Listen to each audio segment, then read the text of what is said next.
बिस्मिल्लाहिर्रहमानिर्रहीम। आज हम 11वीं क्लास की एक बहुत ही अहम नज़म जो यूनिट 14 में दी हुई है और बाप के हवाले से बहुत ही खूबसूरत नज़म है। हर शख्स को ये नज़म ध्यान से सुननी चाहिए और अपने वालिदैन को देखना चाहिए कि वो किस तरह मेहनत और मुशक्क़त करके अपने बच्चों को पालते हैं। क्योंकि जब वालिदैन चले जाते हैं तो फिर उनकी जो मोहब्बत होती है और उनकी मुश्किलात इंसान को याद आती हैं। फिर इंसान वक़्त को याद करता है और अपने बाप अपनी माँ को याद करता है। यहाँ पे जो शायर है उसने भी इसी तरह अपने वालिद की मोहब्बत को जब उसका वालिद इस दुनिया से चला गया याद किया और फिर ये नज़म लिखी। ये बहुत ही खूबसूरत नज़म है। Those winter Sundays by Robert Hayden.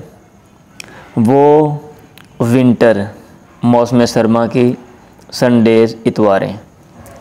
अब इतवार के हवाले से ये नज़म है कि भाई इतवार को भी मेरा वालिद मेहनत करता और दीगर अय्याम में भी मेहनत करता, बाहर काम काज करता और घर के जो काम है वो भी करता।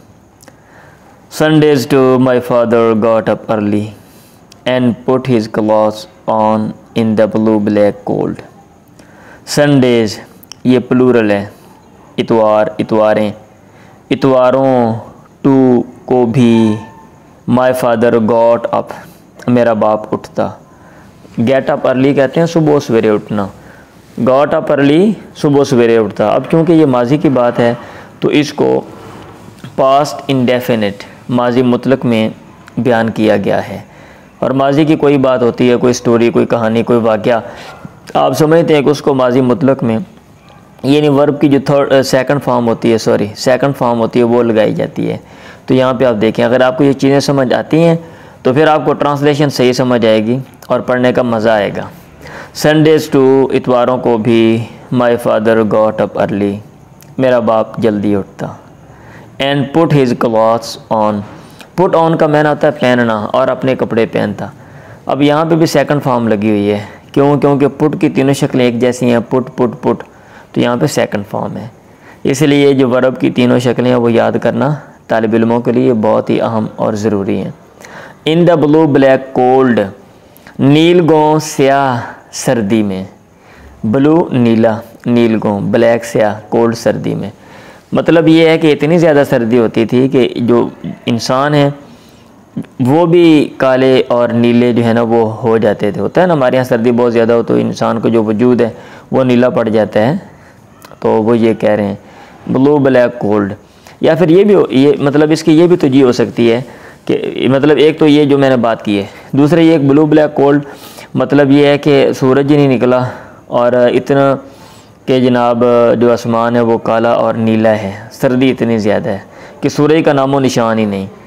देन फिर विद क्रैकड हैंड्स दैट एकड या एचड, एक भी क्या इसको पढ़ते हैं या और एक भी और एच भी पढ़ते हैं, एचड एचड एचड या एकड। फिर कटे फटे क्रैक क्रैक्ड, कटे फटे हैंड्स हाथों के साथ होता है ना सर्दी में जो लोग बाहर काम काज करते हैं, मेहनत मुशक्क़त, ठंडे पानी और खुश्की की वजह से उनके हाथ जो हैं उस पर दरारें पड़ जाती हैं, पाँव भी फूट जाते हैं, फट जाते हैं। फिर कटे फटे हाथों के साथ दैट एकट जिनमें दर्द होती। From labour in the weekday weather made banked fires blaze no one ever thanked him. जो दर्द करते किससे? फ्रॉम लेबर मेहनत से, in the weekday weather जो कि हफ्ते भर के सख्त मौसम में की जाती है। हाँ, हफ्ते भर के सख्त मौसम में की जाने वाली मेहनत से जो दर्द करते उन हाथों से क्या करता मेरा वालिद? मेड बनाता। अब ये मतलब है ना, ये मेक के बाद आप अगर कोई चीज़ लगाएं फिर आगे वर्ब लगा दें तो करते कोई काम, मतलब बंदा करता, सबब बनता। मेड फायर, ये असल में ऐसे है, मेड बैंक्ड फायर्स ब्लेज। हाँ ठीक ऐसे ही है कि वो जमा शुदा बैंक बैंक्ड जमा शुदा फायर्स आग के अलाओं को ब्लेज दहकाता। ब्लेज वैसे दहकना होता है, लेकिन जैसे होते हैं ना मेक समवन लाफ, किसी को हंसाना, लाफ का माना हंसना होता है, ब्लेज का माना दहकना, लेकिन जब आप मेक लगा दें किसी के साथ तो उसका मतलब दहकाना। No one ever thanked him, no one ever, किसी ने भी कभी थैंक्ड हिम, उनका शुक्रिया अदा नहीं किया। मतलब ये एक हफ्ते में काम कर रहा है और हफ्ते छुट्टी वाले दिन भी वो हमारे घर के काम कर रहा है, सुबह जल्दी उठ रहा है, तो कोई भी ये नहीं कहता था कि बाबा पापा आप बड़ी मेहनत करते हो, हम आपके मशकूर हैं। I would wake and hear the cold splintering breaking, ये बहुत ही खूबसूरत नज़म है। आई वुड वेक, मैं उठता बेदार होता, एंड हियर द कोल्ड, और सुनता सर्दी को, स्प्लिंटरिंग के वो चटक रही है, ब्रेकिंग टूट रही है। मतलब इतनी ज़्यादा सर्दी होती है कि सर्दी खुद ही चटकना, टुकड़े टुकड़े होना, ब्रेक टूटना, कि उसका वजूद खुद ही टूट रहा है ऐसे। या इसका तर्जमा जो है ना, क्योंकि ये स्प्लिंटर जो है ये फिर लाजिम और मुताद्दी, ट्रांसिटिव इंट्रांसिटिव दोनों तरह इस्तेमाल होते हैं। इतनी ज़्यादा सर्दी है कि वो जनाब चटखा रही है चीज़ों को, चीज़ें उससे टूट रही हैं, इंसानों का वजूद जो है वो टूट रहा है। आप ये भी कर सकते हैं और फिर लाजिम के तौर पे भी आप तर्जमा कर सकते हैं, क्योंकि जो भी आप तर्जमा करेंगे उसकी जस्टिफिकेशन आपको करना पड़ेगी। When the rooms were warm, जब कमरे गर्म होते, ही वुड कॉल, वो पुकारते, एंड स्लोली, और Aahista Aahista, I would rise and dress, मैं उठता एंड ड्रेस, और कपड़े पहनता, feeling the chronic angers of that house, डरते हुए दायमी, क्रोनिक दायमी, अबदी हमेशा के, एंगर गुस्से ऑफ दैट हाउस, उस घर के दायमी गुस्सों से डरते हुए, कि मतलब ये है कि घर में गुस्से वाली कैफियत होती है ना, परेशानी वाली, तो जहाँ पे गुर्बत हो, परेशानियाँ हो, फिर ऐसा माहौल होता है। और ये चूँकि ये शायर ने इसका जो नीचे लिखा हुआ है ना अबाउट द ऑथर, हम पढ़ेंगे तो उसमें उन्होंने बताया हुआ है कि ये इसने कैसा माहौल पाया और कैसे परवरिश पाई। मैं and slowly I would rise, मैं उठता, एंड ड्रेस, और कपड़े पहनता, फीलिंग द क्रोनिक एंगर्स, डरते हुए दायमी गुस्सों से, उस घर के दायमी गुस्सों से। हमारे यहाँ गुस्से तो नहीं कहते, गुस्सा तो, लेकिन चूँकि वो हमेशा रहता है ना, तो इसलिए उसको अज्जा के तौर पे प्लूरल ले आए इंग्लिश में, हमारी ज़ुबान में नहीं होते। Speaking indifferently to him who had driven out the cold, बोलते हुए इंडिफरेंटली, बेइतनाई से, टू हिम, उनकी तरफ। मतलब ये है कि उनसे मैं बात कर रहा हूँ लेकिन तवज्जो कहीं और है। होता है ना बंदा कोई अहमियत ना दे तो फिर ऐसे करता है, तो मतलब ये है कि मैं वालिद को अहमियत नहीं देता था।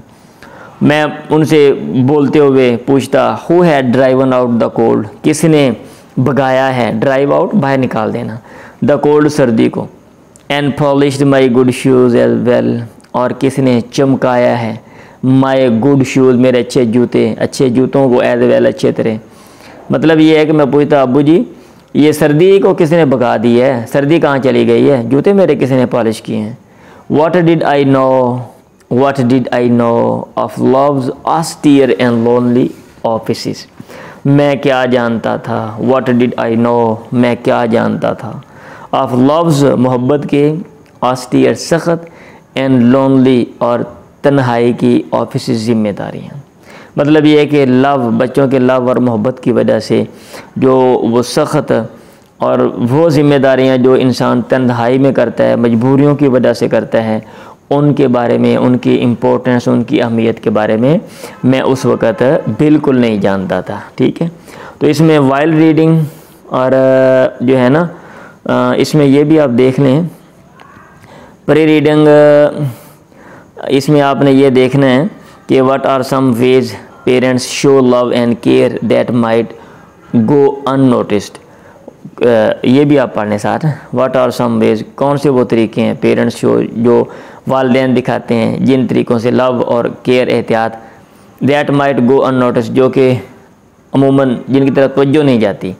How might cultural and familial expectations influence the way family members show और रिसीव एप्रिसिएशन एंड लव, कैसे सकाफ़ती और ख़ानदानी एक्सपेक्टेशन, तवक्कुआत, इन्फ्लुएंस द वे, उस अंदाज़ को मुतासर करते हैं फैमिली मेम्बर, जो फैमिली के अफराद शो दिखाते हैं और रिसीव, या जिन तरीक़ों से रिसीव वसूल लेते हैं, तारीफ़ एंड लव और मोहब्बत।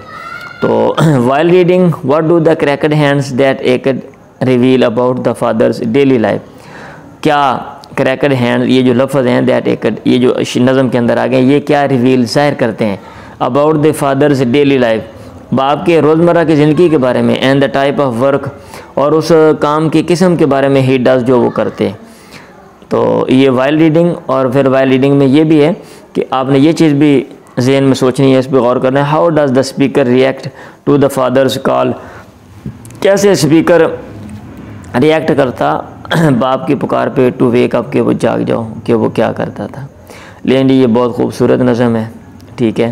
तो बाकी आगे हम उसको सेपरेट, जो एक्सरसाइज है हम उसको सेपरेट पढ़ लेंगे। तो उसमें जो है ना आपने आथर और थीम और बाकी जो बाकी चीज़ें हैं इस नज़म के हवाले से वो आपने पढ़नी है, ठीक है जी।